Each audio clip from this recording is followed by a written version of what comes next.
بسم اللہ الرحمن الرحیم۔ السلام علیکم۔ ناول فوگی ٹاسک، مصنف مظہر کلیم ایم اے، ایپیسوڈ 9۔ ٹیکسی ڈرائیور ایسے لوگوں کو جانتے ہیں اس لیے اس سے معلومات مل سکتی ہیں، اور اسلحہ خریدنے کا وقت نہیں ہے، اسلحہ بھی وہیں سے حاصل کر لیا جائے گا۔ صفدر نے کہا، نہیں، اسلحے کے بغیر ہم کچھ نہیں کر سکیں گے، البتہ یہ ہو سکتا ہے کہ پہلے اس ماسٹر کے بارے میں معلومات حاصل کر لیں، پھر تم اکیلے جا کر مارکیٹ سے اسلحہ خریدو گے، جبکہ ہم ماسٹر کے اڈے پر پہنچ جائیں گے۔ ویسے فکر مت کرو، عمران اتنا کمزور بھی نہیں ہے کہ آسانی سے ایسے مجرموں کے ہاتھ آ سکے، جولیا نے کہا تو صفدر نے مسکراتے ہوئے اس بات میں سارے لا دیا۔ باقی ساتھی خاموشی سے ان کے پیچھے چل رہے تھے، لیکن وہ سب بے حد چوکنا اور ہوشیار نظر آ رہے تھے۔ آپ ایک منٹ رکیں، میں بات کرتا ہوں، صفدر نے کہا، اور پھر وہ تیز تیز قدم اٹھاتا قطار میں سب سے آگے موجود ٹیکسی تک پہنچ گیا، جہاں ٹیکسیاں قطار کی صورت میں کھڑی ہوئی تھیں اور نمبر کے تحت چلتی تھیں۔ یس سر، ٹیکسی ڈرائیور نے صفدر کے قریب آنے پر کہا۔ صفدر نے مسکراتے ہوئے جیب میں ہاتھ ڈالا، پھر جب اس نے جیب سے ہاتھ نکالا تو اس کے ہاتھ میں ایک بڑا نوٹ تھا، کرنسی انہوں نے ایئرپورٹ کے اندرونی کاؤنٹر سے ہی تبدیل کرا لی تھی۔ یہ کرائے کے علاوہ تمہارا ہوگا، اور کرایہ بھی میٹر سے ڈبل ملے گا۔ صفدر نے کہا، اوہو، فرمائیے میں کیا خدمت کر سکتا ہوں؟ ڈرائیور کی بے اختیار باچھیں کھل گئی۔ یہاں ایک باٹو گروپ ہے جس کا انچارج ماسٹر ہے، ہمیں اس سے ملنا ہے۔ اور بات صفدر نے کہا، ماسٹر ٹپ ٹاپ کلب والا؟ اوہو، وہ تو انتہائی خطرناک آدمی ہے، ڈرائیور نے کہا، ہم نے بھی اس سے خطرناک کام لینا ہے۔ صفدر نے مسکراتے ہوئے کہا، اوہ ٹھیک ہے، میں آپ کو ٹپ ٹاپ کلب کے باہر ہی ڈراپ کر دوں گا، اندر نہیں۔ ڈرائیور نے سر ہلاتے ہوئے کہا، اوکے، صفدر نے کہا، اور اس کے ساتھ ہی اس نے ہاتھ کے اشارے سے اپنے ساتھیوں کو بلایا۔ چونکہ وہ سب ایک ٹیکسی میں نہ بیٹھ سکتے تھے، اس لیے صفدر نے کیپٹن شکیل کو ٹپ ٹاپ کلب کے بارے میں بتا کر دوسری ٹیکسی میں بٹھا دیا، اور جولیا بھی کیپٹن شکیل کے ساتھ ہی دوسری ٹیکسی کی طرف بڑھ گئی۔ کیونکہ فرنٹ سیٹ پر دو مسافر نہ بیٹھ سکتے تھے، اس لیے اس نے کیپٹن شکیل کے ساتھ دوسری ٹیکسی میں بیٹھنے کا فیصلہ کیا تھا، تاکہ اس ٹیکسی میں فرنٹ سیٹ پر صالحہ بیٹھ سکے۔ اور پھر تھوڑی دیر بعد دونوں ٹیکسیاں آگے پیچھے دوڑتی ہوئی آگے بڑھتی چلی گئی۔ تھوڑی دیر بعد دونوں ٹیکسیاں ایک 3 منزلہ عمارت کے سامنے جا کر رک گئیں، اور جولیا اور اس کے ساتھی نیچے اترے۔ صفدر اور کیپٹن شکیل نے اپنی اپنی ٹیکسی کا کرایہ ادا کیا، پھر وہ سب کے سب اس کلب کے کمپاؤنڈ کی طرف بڑھے، جو تھوڑا آگے تھا، لیکن جیسے وہ کمپاؤنڈ گیٹ میں پہنچے وہ دیکھ کر بے اختیار چونک پڑے کہ وہاں پولیس کی 3 گاڑیاں موجود تھیں۔ ان کے ساتھ اب ایک ایمبولینس بھی کھڑی تھی، اور اندر سے اسٹریچر پر کسی لاش کو اٹھا کر باہر لایا جا رہا تھا۔ کلب بند ہو گیا جناب، یہاں قتل ہو گیا ہے، اسی لمحے پولیس آفیسر نے تیزی سے ان کی طرف بڑھتے ہوئے کہا، قتل ہو گیا ہے؟ قتل ہو گیا ہے؟ کون؟ کس طرح؟ جولیا نے حیران ہو کر پوچھا۔ کلب کا مالک ماسٹر، اس سے ملنے کوئی ایشیائی اسی آفس میں گیا، پھر اس ماسٹر کی لاش ملی ہے، اسے گولیاں مار کر ہلاک کر دیا گیا، اس لیے کلب بند ہے، پولیس انکوائری کر رہی ہے، پولیس آفیسر نے جواب دیا۔ کیا قاتل پکڑا گیا ہے؟ جولیا نے چونک کر پوچھا۔ جی نہیں، وہ آفس کے عقبی دروازے سے نکل گیا ہے، بہرحال جلد ہی پولیس اسے گرفتار کر لے گی، پولیس آفیسر نے جواب دیا۔ کب ہوا یہ واقعہ؟ اس بار صفدر نے پوچھا۔ جی 10-15 منٹ پہلے ہمیں اطلاع ملی ہے، پولیس آفیسر نے جواب دیا۔ آئیے مس جولیا، صفدر نے کہا اور واپس مڑ گیا۔ جولیا اور باقی ساتھی بھی اس کے پیچھے کمپاؤنڈ سے باہر آ گئے۔ یہ کام یقیناً عمران کا ہے، لیکن اب عمران کہاں گیا ہوگا؟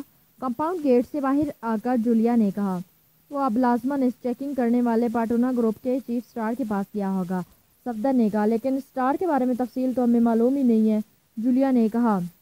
ایسے گروپ مشہور ہوتے ہیں جو اس قدر جدید آلات استعمال کرتے ہیں۔ آپ یہاں ٹھہرے، میں ابھی معلوم کر کے آتا ہوں، صفدر نے کہا۔ کہاں سے معلوم کرو گے؟ جولیا نے حیران ہو کر پوچھا۔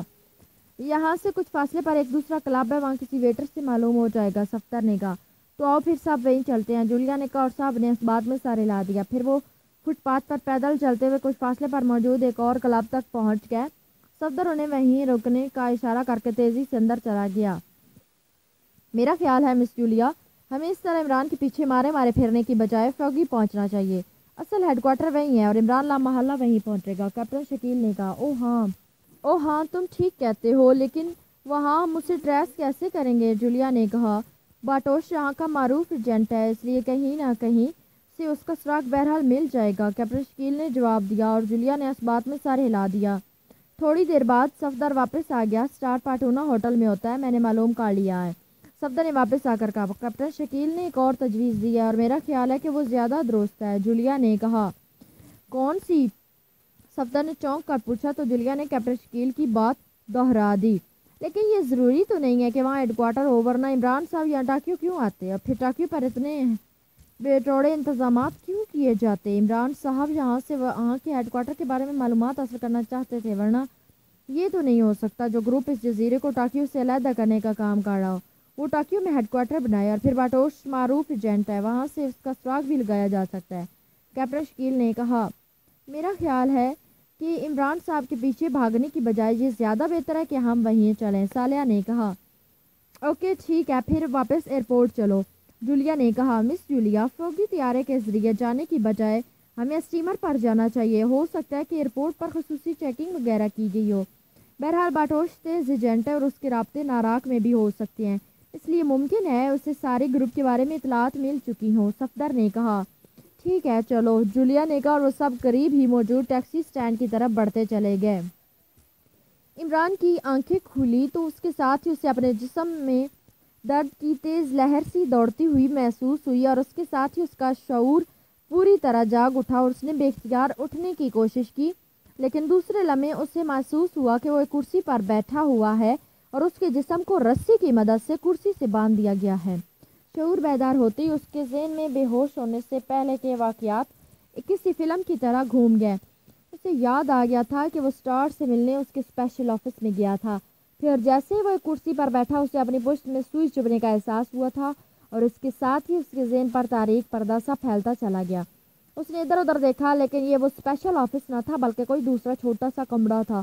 اس کے سامنے دو کرسیاں پڑی ہوئی تھی۔ عمران نے ہوش میں آتے ہی رسی کھولنے کی کوشش شروع کر دی، لیکن ابھی اس نے اپنی کوششوں کا آغاز کیا ہی تھا کہ اچانک دروازہ کھلا اور ایک مقامی باچانی جس کے ہاتھ میں مشین گن تھی اندر داخل ہوا، اور پھر ہٹ کر دروازے کی سائڈ میں کھڑا ہو گیا۔ اس کا انداز ایسے تھا جیسے اسے کسی کے آنے کا انتظار ہو۔ کیا میں اسٹار کی قید میں ہوں؟ عمران نے اس باچانی سے مخاطب ہو کر کہا تو اس باچانی نے پہلے تو چونک کر عمران کی طرف دیکھا، جیسے وہ اس کے باچانی زبان بولنے پر حیران ہوا۔ نہیں، اس نے چند لمحے خاموش رہنے کے بعد مختصر سا جواب دیا۔ تو پھر میں کس کی قید میں ہوں؟ عمران نے حیرت بھرے لہجے میں کہا۔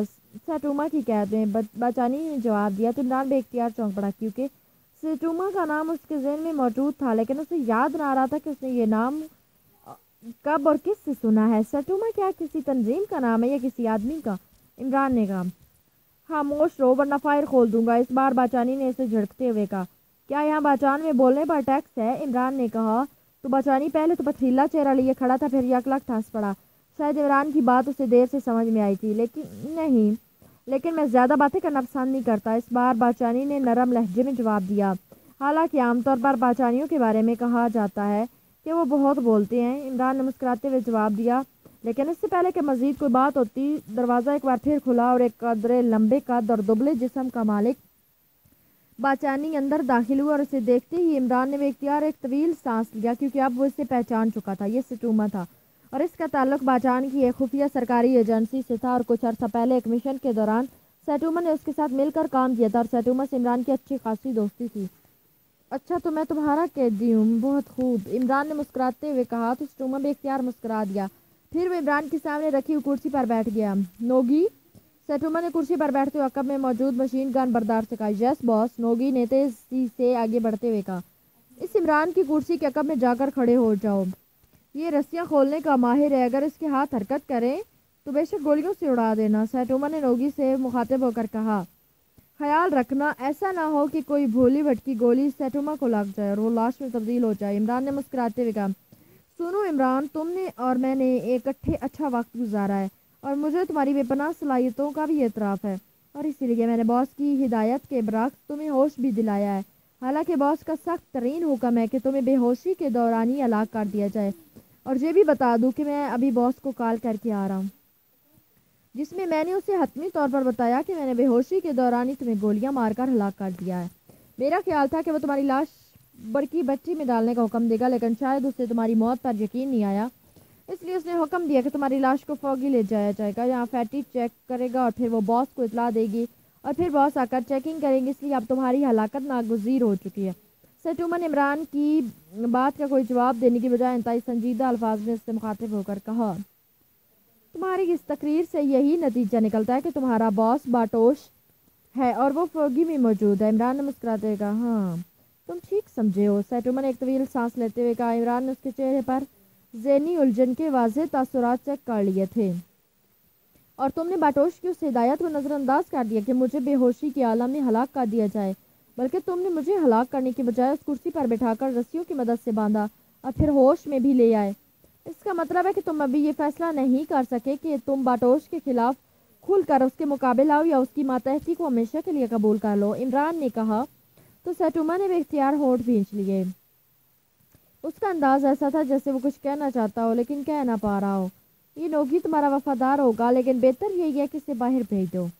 میرا وعدہ کہ میں رسیاں کھولنے کی کوشش نہیں کروں گا، اور تمہیں معلوم ہے کہ میں اپنا وعدہ پورا کرتا ہوں، عمران نے یکلخت سنجیدہ لہجے میں کہا، اور وہ دراصل اب یہ سمجھ گیا تھا کہ سیٹوما کسی کشمکش کا شکار ہے اور وہ اب اس سلسلے میں اسے سیٹ کرنا چاہتا تھا۔ نوگی تم باہر جاؤ، سیٹوما نے نوگی سے کہا۔ یس باس، نوگی نے کہا اور تیز تیز قدم اٹھاتا کمرے سے باہر چلا گیا۔ میں اپنے وعدے پر قائم رہوں گا سیٹوما، لیکن نوگی تمہارا وفادار نہیں ہے، وہ باٹوش کو فون کر کے اصل حالات بتا دے گا، عمران نے کہا۔ نہیں، وہ ایسا نہیں کر سکتا، سیٹوما نے حتمی لہجے میں کہا۔ میں نے تم سے وعدہ کیا ہے اور میں اپنے وعدے پر قائم رہوں گا۔ تم بے شک باہر جا کر چیک کر لو، میں نہیں چاہتا کہ تم اس انداز میں اپنی جان کو رسک میں ڈالو، باٹوش کے متعلق میں تم سے زیادہ جانتا ہوں، عمران نے بااعتماد لہجے میں کہا۔ تو سیٹوما چند لمحے کشمکش کے انداز میں بیٹھا رہا، پھر ایک جھٹکے سے اٹھ کر کھڑا ہو گیا اور دروازہ کھولا اور باہر چلا گیا۔ اس کے عقب میں دروازہ بند ہو گیا تو عمران نے بے اختیار ایک طویل سانس لیا۔ نوگی نے دروازے سے باہر جانے سے پہلے مڑ کر جس انداز میں سیٹوما کو دیکھا تھا، اس سے عمران سمجھ گیا تھا کہ نوگی سیٹوما کا وفادار نہیں ہے بلکہ وہ باٹوش کا وفادار ہے، اور اسے یقین تھا کہ اس کا اندازہ درست ثابت ہوگا، اور وہی ہوا۔ تھوڑی دیر بعد دروازہ ایک دھماکے سے کھلا اور سیٹوما اندر داخل ہوا۔ اس کے چہرے پر حیرت کے تاثرات تھے۔ تم نے درست اندازہ لگایا تھا عمران، وہ واقعی باٹوش کو فون کرنے کی کوشش کر رہا تھا، لیکن دوسری طرف لائن انگیج تھی۔ میں نے اسے ہلاک کر دیا ہے، سیٹوما نے کہا اور ایک بار پھر کرسی پر بیٹھ گیا۔ سنو سیٹوما، باٹوش بہت اچھا ایجنٹ ہے اور میرے اس کے ساتھ خاصے گہرے دوستانہ تعلقات ہیں، لیکن باٹوش نے موجودہ راستہ اختیار کر کے اپنی موت کے پروانے پر دستخط کر دیے ہیں۔ اس کا تو خیال ہوگا کہ فوگی اسٹیٹ علیحدہ ہوتے ہی وہ فوگی کی سیکرٹ سروس کا چیف بن جائے گا، لیکن مجھے معلوم ہے کہ ایسا نہیں ہوگا، کیونکہ جو تنظیمیں ملک علیحدہ کراتی ہیں وہ اپنے خاص آدمیوں کو پہلے ہلاک کرتی ہیں تاکہ یہ لوگ انہیں بلیک میل نہ کر سکے۔ پوری دنیا میں ایسی بے شمار مثالیں موجود ہیں، اس لیے اگر بفرض محال فوگی اسٹیٹ علیحدہ قائم بھی ہو گئی تو نہ ہی باٹوش زندہ رہے گا اور نہ تم اور نہ ہی اس کے دوسرے ساتھی، جبکہ اس وقت حکومت باچان کا ساتھ دے کر تم اپنا مستقبل روشن کر سکتے ہو، اور مجھے معلوم ہے کہ تمہارے ذہن میں بھی یہی کشمکش موجود ہے، عمران نے انتہائی سنجیدہ لہجے میں کہا۔ تمہاری بات درست ہوگی، لیکن میں ایک اور انداز سے سوچ رہا تھا۔ جب سے مجھے معلوم ہوا ہے کہ پاکیشیا سیکرٹ سروس اور تم فوگی ٹاسک کے خلاف کام کر رہے ہو، تب سے میں فوگی ٹاسک کے مستقبل سے مایوس ہو چکا ہوں۔ مجھے تمہاری اور پاکیشیا سیکرٹ سروس کی صلاحیتوں اور کارکردگی کا بخوبی علم ہے۔ یہ ٹھیک ہے کہ تم سٹار کے پاس پہنچ گئے تھے اور میں چاہتا تو تمہیں بے ہوشی کے عالم میں ہی مار دیتا، لیکن صرف تمہیں ہلاک کر دینے سے مسئلہ حل نہیں ہو جاتا۔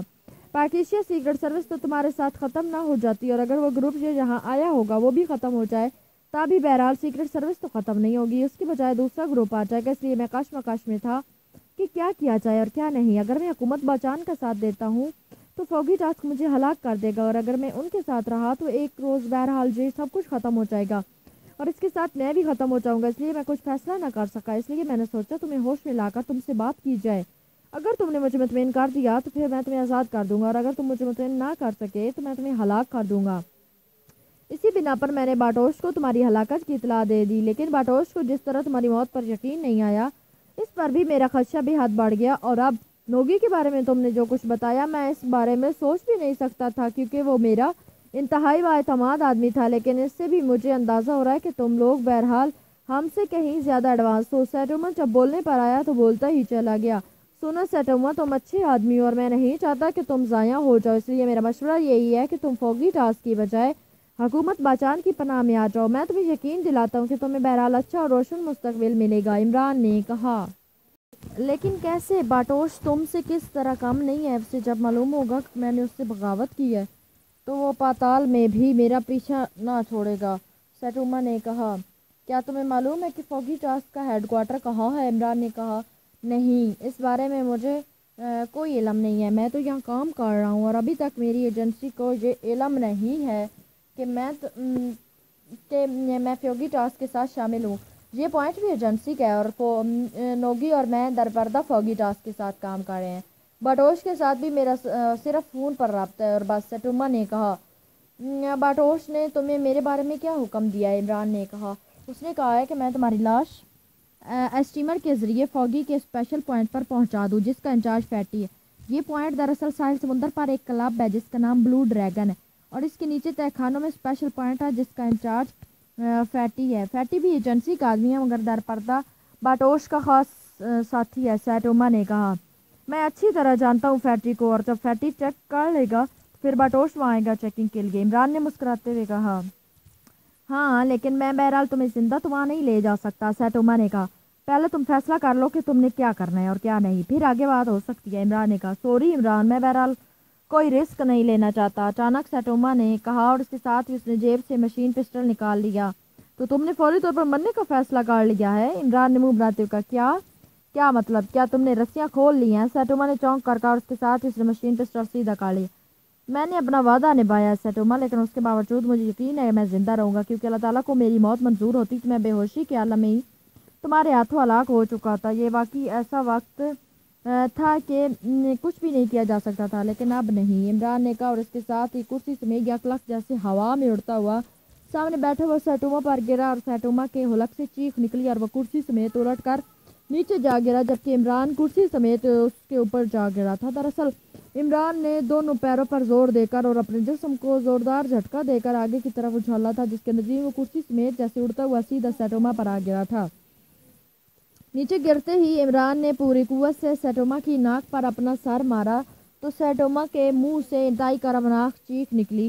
اس کا جسم پانی سے نکلنے والی مچھلی کی طرح تڑپا اور عمران کرسی سمیت الٹ کر ایک سائڈ پر ایک دھماکے سے گرا اور اس کے ساتھ ہی سیٹوما نے بھی اچھل کر اٹھنے کی کوشش کی، لیکن عمران نیچے گرتے ہی کرسی سمیت تیزی سے گھوما اور پھر اس کی ٹانگیں ہوا میں اٹھی اور اٹھتے ہوئے سیٹوما کے سینے پر پوری قوت سے پڑی اور سیٹوما کے حلق سے ایک چیخ نکلی اور اس کے ساتھ ہی وہ نیچے گر کر ساکت ہو گیا۔ اس کی ناک اور منہ کے کونوں سے خون کی لکیریں سی نکلنے لگی تھی جبکہ عمران نے اب رسیوں سے نجات حاصل کرنے کی کوشش شروع کر دی۔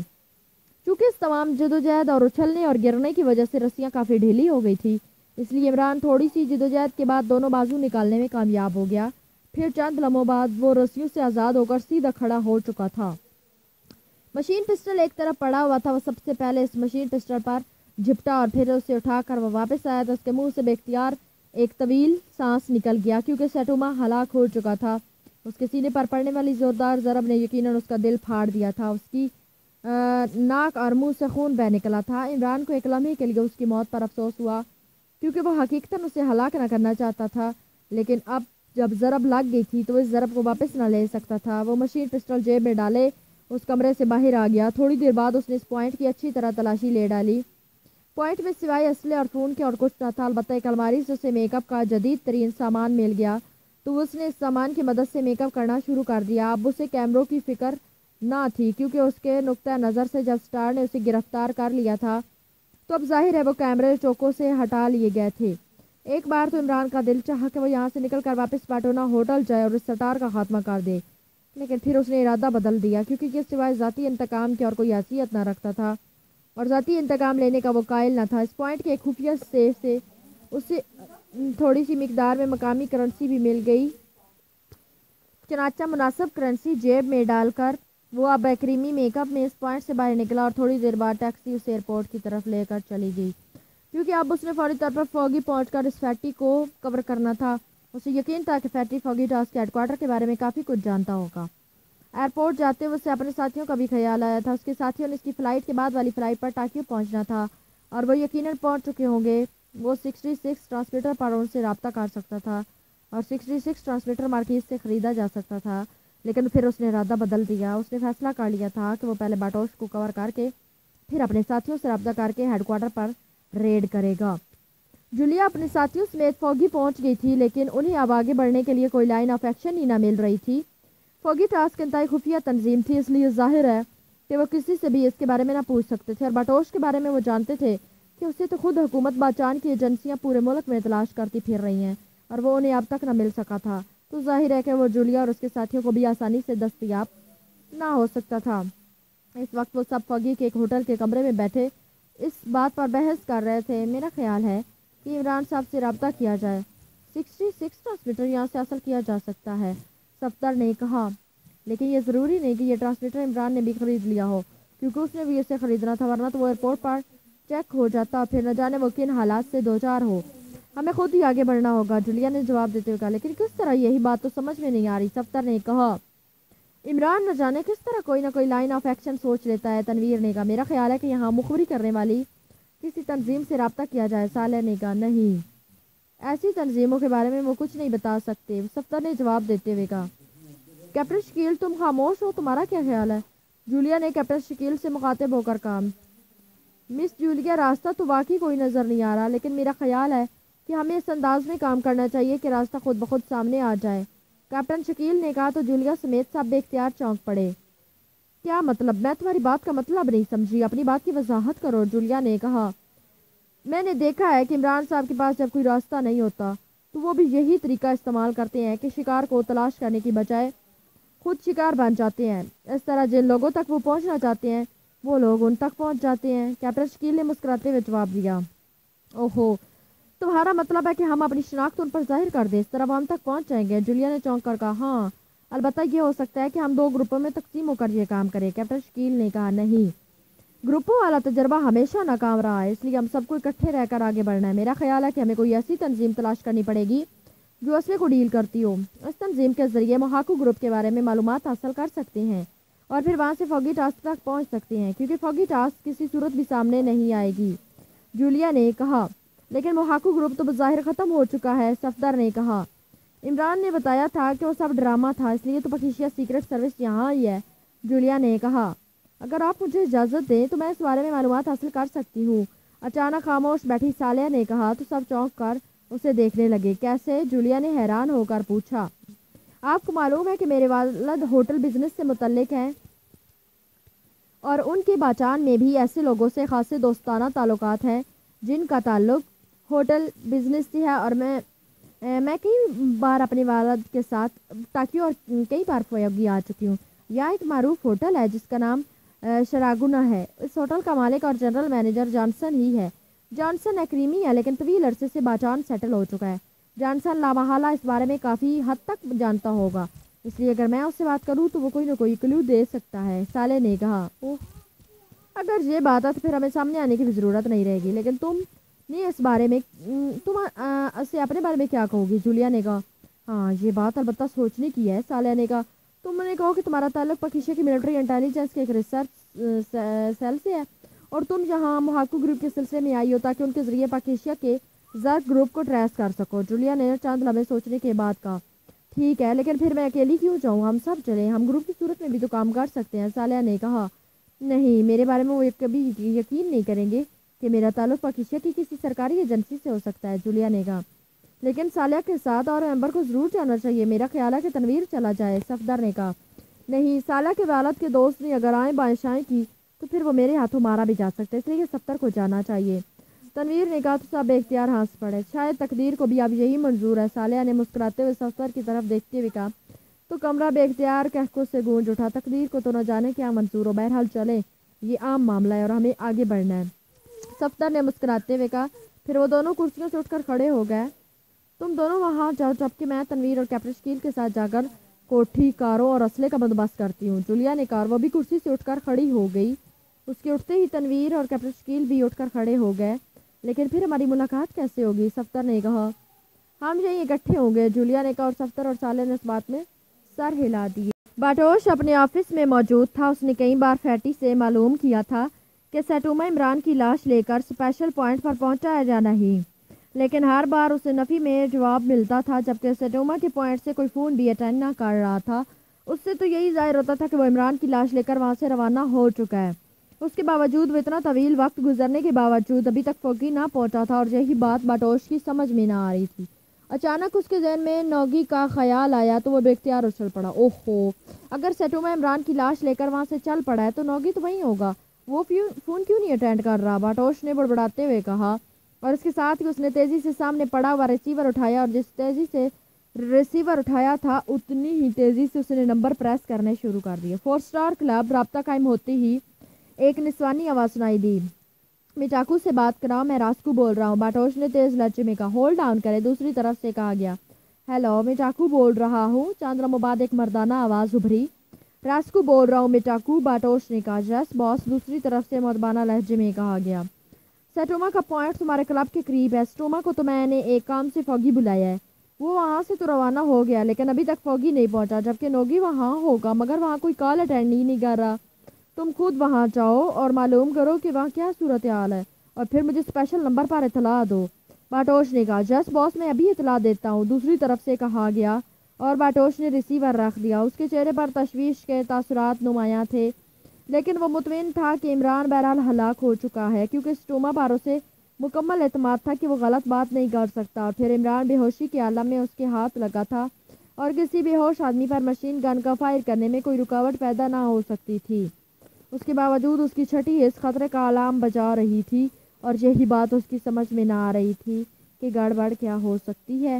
پھر تقریباً آدھے گھنٹے بعد فون کی گھنٹی بج اٹھی تو اس نے جھپٹ کر ریسیور اٹھا لیا۔ جیس راسکو بول رہا ہوں، باٹوش نے کہا۔ میٹاکو بول رہا ہوں باس، سٹوما پوائنٹ سے۔ دوسری طرف سے میٹاکو کی آواز سنائی دی لیکن اس کا لہجہ سن کر ہی باٹوش سمجھ گیا تھا کہ کوئی گڑبڑ ہو چکی ہے۔ کیا رپورٹ ہے؟ باٹوش نے ہونٹ بھینچتے ہوئے پوچھا۔ باس، یہاں نوگی اور سٹوما دونوں کی لاشیں پڑی ہوئی ہیں، دوسری طرف سے کہا گیا تو باٹوش کے ذہن میں بے اختیار دھماکے سے ہونے لگے۔ اس کے ساتھ ہی اچانک اس کے ذہن میں عمران کے ساتھیوں کا خیال آ گیا کہ ہو سکتا ہے کہ وہاں پہنچ کے انہوں نے عمران کی موت کے انتقام میں ان دونوں کو ہلاک کر دیا۔ کس پوزیشن میں ہیں ان کی لاشیں؟ باٹوش نے اپنے آپ پر بڑی مشکل سے کنٹرول کرتے ہوئے کہا۔ باس، نوگی کی لاش تو آفس کے ساتھ والے کمرے میں پڑی ہوئی ہے، اس کو مشین پسٹل کی گولیوں سے ہلاک کیا گیا ہے، اس کی پشت پر گولیاں ماری گئی ہیں، جبکہ سٹوما کی لاش بڑے کمرے میں پڑی ہے، اس کے سینے پر شاید زوردار ضرب لگائی گئی ہے جس کی وجہ سے اس کا دل پھٹ گیا ہے کیونکہ اس کے منہ اور ناک سے خون بہہ چکا ہے۔ ویسے اس پر گولی نہیں چلائی گئی اور نہ ہی کوئی ایسا زخم ہے، البتہ وہاں کرسیاں فرش پر الٹی پڑی ہیں، ساتھ ہی کھلی ہوئی رسیاں بھی پڑی ہیں، یوں لگتا ہے یہاں باقاعدہ زبردست جدوجہد ہوئی ہے۔ میٹاکو نے تفصیل بتاتے ہوئے کہا۔ ٹھیک ہے، تم ایسا کرو کہ ان دونوں کی لاشیں برقی بٹری میں ڈال کر جلا دو اور پوائنٹ کو اپنی تحویل میں لے لو، باٹوش نے کہا۔ یس باس، دوسری طرف سے کہا گیا تو باٹوش نے کریڈل دبایا، پھر تیزی سے نمبر پریس کرنے شروع کر دیے۔ یس، دوسری طرف سے ایک مردانہ آواز سنائی دی۔ باٹوش پہچان گیا کہ یہ فیٹی کی آواز ہے، اس نے اس کے خصوصی نمبر پر ہی کال کیا تھا۔ راسکو بول رہا ہوں فیٹی، باٹوش نے کہا۔ باس، ابھی تک سٹوما نہیں پہنچا، دوسری طرف سے فیٹی نے جواب دیا اور باٹوش بے اختیار مسکرا دیا۔ اب وہ نہیں آئے گا، وہ دوسری دنیا میں پہنچ چکا ہے، باٹوش نے کہا۔ کیا مطلب باس؟ میں سمجھا نہیں، فیٹی نے حیرت بھرے لہجے میں کہا۔ سٹوما کو وہیں ٹوکیو میں ہی اس کے پوائنٹ پر ہلاک کیا جا چکا ہے اور وہاں کی جو پوزیشن بتائی گئی ہے اس سے تو میں اس نتیجے پر پہنچا ہوں کہ اس نے مجھ سے غلط بیانی کی تھی۔ اس نے عمران کو بے ہوشی کے عالم میں ہلاک نہیں کیا تھا بلکہ اسے کرسی پر رسیوں سے باندھ کر ہوش میں لے آیا، جس کے نتیجے میں وہ بھی مارا گیا اور اس کا ساتھی نوگی بھی، باٹوش نے کہا۔ اوہ باس، لیکن سٹوما نے ایسا کیوں کیا؟ فیٹی نے حیرت بھرے لہجے میں کہا۔ میں کیا کہہ سکتا ہوں، بہرحال اب تم نے ہوشیار رہنا ہے، سٹوما کو تمہارے بارے میں علم ہے اور یقیناً عمران نے اس سے یہ معلوم کر لیا ہوگا کہ اس لیے اب لامحالہ عمران تمہارے پاس پہنچے گا، باٹوش نے کہا۔ اوہ یس باس، واقعی ایسا ہوگا، بہرحال آپ نے اچھا کیا کہ مجھے اطلاع دے دی، اب میں اس سے نمٹ لوں گا، فیٹی نے کہا۔ اوکے، بہرحال ہر لحاظ سے محتاط رہنا، تم نے میری طرح عمران کی صلاحیتوں سے اچھی طرح واقف ہونا ہے، باٹوش نے کہا۔ آپ بے فکر رہیں باس، عمران کی موت میرے ہی ہاتھوں ہوگی، میں جلد ہی آپ سے مبارکباد وصول کروں گا، فیٹی نے کہا، اور باٹوش نے اوکے کہہ کر ریسیور رکھ دیا۔ اس سے بہرحال اس بات کا اطمینان تھا کہ فیٹی نہ اس کے آفس کے بارے میں جانتا ہے اور نہ فوگی ٹاسک کے ہیڈ کوارٹر کے بارے میں، جبکہ وہ فیٹی کی صلاحیتوں سے بھی واقف تھا کہ وہ اگر عمران سے زیادہ صلاحیتوں کا مالک نہ تھا تو اس سے کم بھی نہ تھا۔ فیٹی انتہائی ٹھوس جسم اور درمیانے قد کا مالک تھا، اس کے سر کے بال چھوٹے تھے لیکن اس کے چہرے پر زخموں کے نشانات اتنے زیادہ تعداد میں تھے کہ جیسے اس کا چہرہ زخموں کے مختلف نشانات کو ملا کر بنایا گیا ہو۔ اس کی چوڑی پیشانی اور آنکھوں میں تیز چمک اور اس کی ذہانت کی نشانی تھی۔ اس کے والدین ایکریمی نژاد تھے لیکن اس کے والدین اس کی پیدائش سے پہلے باچان مستقل طور پر شفٹ ہو گئے تھے اور فیٹی یہاں باچان میں ہی پیدا ہوا تھا۔ اس کا باپ بھی ہوٹل بزنس سے ہی متعلق تھا، وہ ایک ایسے ہوٹل کا مینیجر تھا جو گھنڈوں اور بدماشوں کا مرکز سمجھا جاتا تھا اور فیٹی اسی ماحول میں پلا بڑا تھا۔ اس کا باپ بھی خاصا معروف لڑاکا سمجھا جاتا تھا اور شاید یہی فطرت اس سے بھی وراثت میں ملی تھی۔ پھر اس کے لڑکپن میں ہی اس کے باپ کو اس کی کاروباری دشمنوں نے انتہائی اذیت دے کر ہلاک کر دیا اور اس کے ہوٹل پر قبضہ کر لیا، تو اس کی ماں فیٹی کو لے کر ٹوکیو سے فوگی آ گئی تھی۔ کچھ عرصے بعد اس کی ماں بھی ایک روڈ ایکسیڈنٹ میں ہلاک ہو گئی تو فیٹی اکیلا رہ گیا۔ پھر اس کے شب و روز بدماشوں اور گنڈوں میں گزرنے لگے۔ وہ جیسے جیسے بڑا ہوتا گیا اس کے اچھا لڑاکا ہونے کی شہرت فوگی میں پھیلتی چلی گئی۔ فیٹی نہ صرف اچھا لڑاکا تھا بلکہ اس کی بے جگری اور دلیری بھی ضرب المثل بن گئی۔ وہ اکیلا بیک وقت کئی بدماشوں سے ٹکرا جاتا تھا۔ انہی شب و روز کی لڑائیوں کے نشانات نہ صرف اس کے چہرے پر موجود تھے بلکہ اس کا تمام جسم ایسے ہی نشانات سے بھرا ہوا تھا۔ لیکن یہ اس کی خوش قسمتی تھی کہ باچان حکومت کی خفیہ ایجنسی کے چیف نے ایک بار اسے لڑتا دیکھا تو وہ سمجھ گیا کہ اس نوجوان میں بے پناہ صلاحیتیں ہیں، اس لیے اگر اسے مناسب ٹریننگ دی جائے تو یہ ایک شاندار سیکرٹ ایجنٹ بن سکتا ہے۔